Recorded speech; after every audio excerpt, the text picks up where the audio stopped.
Hi guys, my name is Jeff and welcome back to another episode of Wedding Tip. I may not know everything, but I will share with you to the best of my knowledge.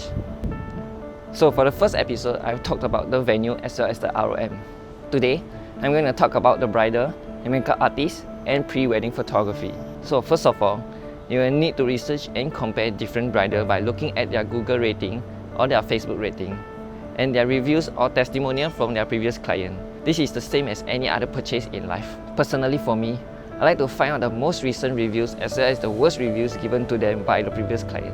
So I will roughly have an idea of what is the worst to expect from the bridal vendor itself.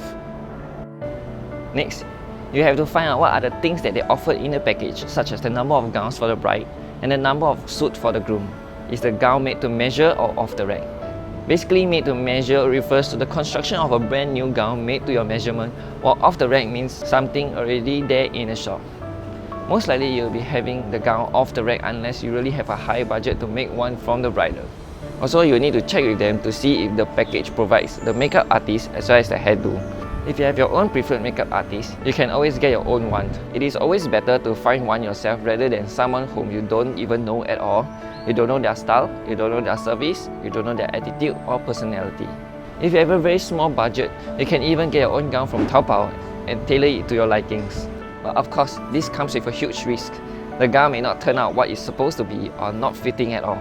Other than that, you can also check out places like Salvation Army where I've seen that they are selling second-hand gowns. You can also check out Carousel and Telegram groups where people are selling their gowns after their wedding. It's definitely always cheaper to do everything yourself if you don't mind the hassle.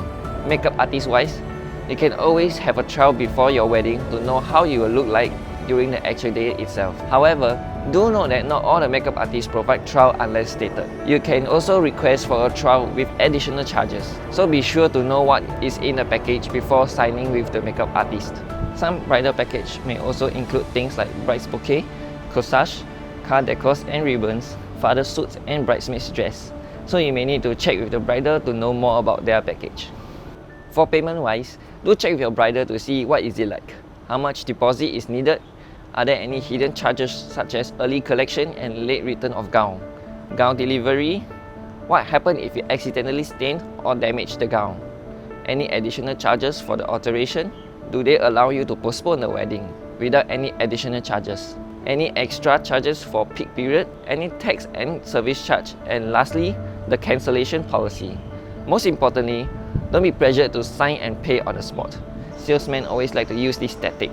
The promotion only lasted till today, so if you don't sign it today, you'll miss out the great discount or the free gift. Don't be greedy. It is always best to give yourself some time to think about it and compare the packages offered between a few vendors. Don't just go for one and settle for that one immediately. Also, you can get to see their real attitude when they face rejection. To me, it is a major red flag if I ever feel pressured to sign anything. So once you have decided, make sure you have read the fine print and know how much you are paying in total and what should be included in the package before you sign. After you have signed and secured the bridal of your choice, make sure you book your trial fitting way ahead of your actual day. This is because fittings and alteration needed time, so you won't receive last-minute notice that your gowns are not ready to be collected on your actual day itself. However, sometimes the bridal will guide you on the date of trial itself, such as 1 to 4 weeks before the wedding. So you don't really need to worry about when should you go down for the trial. For Chinese wedding, usually there will be a morning gown.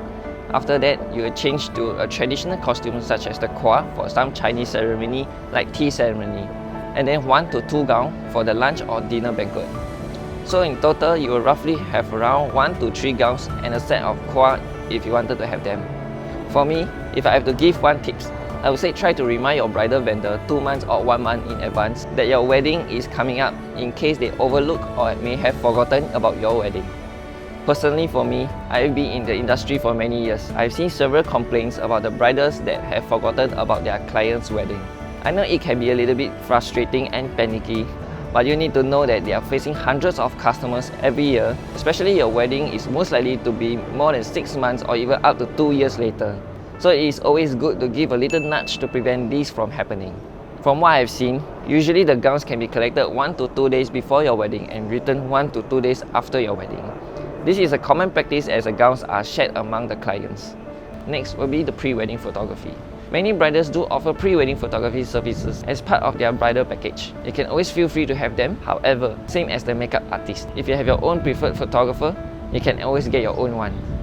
It is always better to find one yourself rather than someone whom you don't even know at all or their style of photography. Sometimes, the bridal may work with multiple photographers. Hence, even though they have shown you their portfolio, it may not be taken by the same photographer. So do be careful and check with them if you have a preference for the photographer.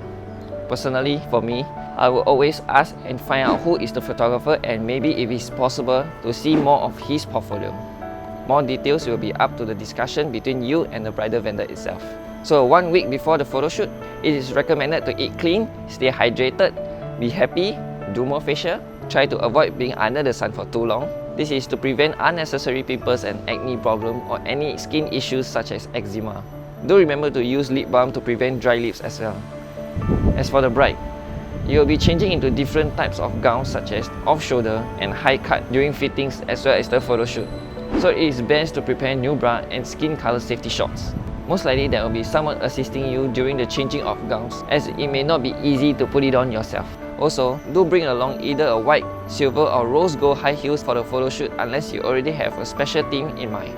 However, if you are not comfortable with wearing high heels, you can also wear boots or white casual shoes. I would suggest you to bring along your slippers or casual shoes if you are going to wear high heels for your photo shoot. This is because you might be walking or standing for long hours. Hence, it is better to wear something comfortable in between the shoots. As for the groom, do bring along a white button shirt and a black button shirt for the fitting and photo shoot. If you have a black formal slim cut pants, do bring along as well, as there may be a very small chance that the pants on the rack might not really fit you. The vendor might not do the alteration for you as this is just a few hours of photo shoot. Other than that, you also need to bring along a pair of black or brown leather formal shoes, a pair of long black socks without any logo on it, and a nice belt. Feel free to bring along a pair of casual shoes if you want to wear matching casual shoes too. It is also recommended for the both of you to wear button shirts before the shoots as most likely you'll only change into your suit and gown after the makeup and hairdo. So this way, you won't mess up your hair and your makeup. Usually after the photo shoot, they will return you roughly around 15 to 40 highly edited photos depending on the number of hours of the photo shoot. You may ponder about why are the edited photos so little, and this is because usually these photos are highly and professionally edited. Each of these photos are color corrected, liquefying to make you look skinny, and skin enhancement to make you look like a supermodel, enough for you to be in the cover of a magazine. If you like to have more soft copy photos, they will most likely be charged at a super high rate such as $50 to $100 for one extra soft copy. If you are lucky or choose the right company, they may return you all the soft copy photos roughly around 50 to 100 JPEGs or more. However, other than the 15 to 40 highly edited photos, the rest of the photos are just normal edited like lighting, color correction and noise reduction. These numbers are based on a full day photo shoot for around 8 hours long. Do also take note that any print costs money, be it 4R, 5R, 6R with frames, canvas, and these are super duper expensive as compared to you printing at any Photoshop outside. You can print one 4R for 50 cents in a Photoshop, but you may pay up to $50 for one extra 4R print or $500 for one canvas print. So it is always better to get just the soft copy rather than the print. If you really want a photo album, you can always go Google and search for photo album printing company, print it for you at a way cheaper price. Just that you will have to design it using their template software, which is very user-friendly and is definitely way cheaper than printing at the bridal. So I think that's all for today. I will talk more in the upcoming episode. If you like my video, do like, share and subscribe, and I'll see you in the next one. Bye bye.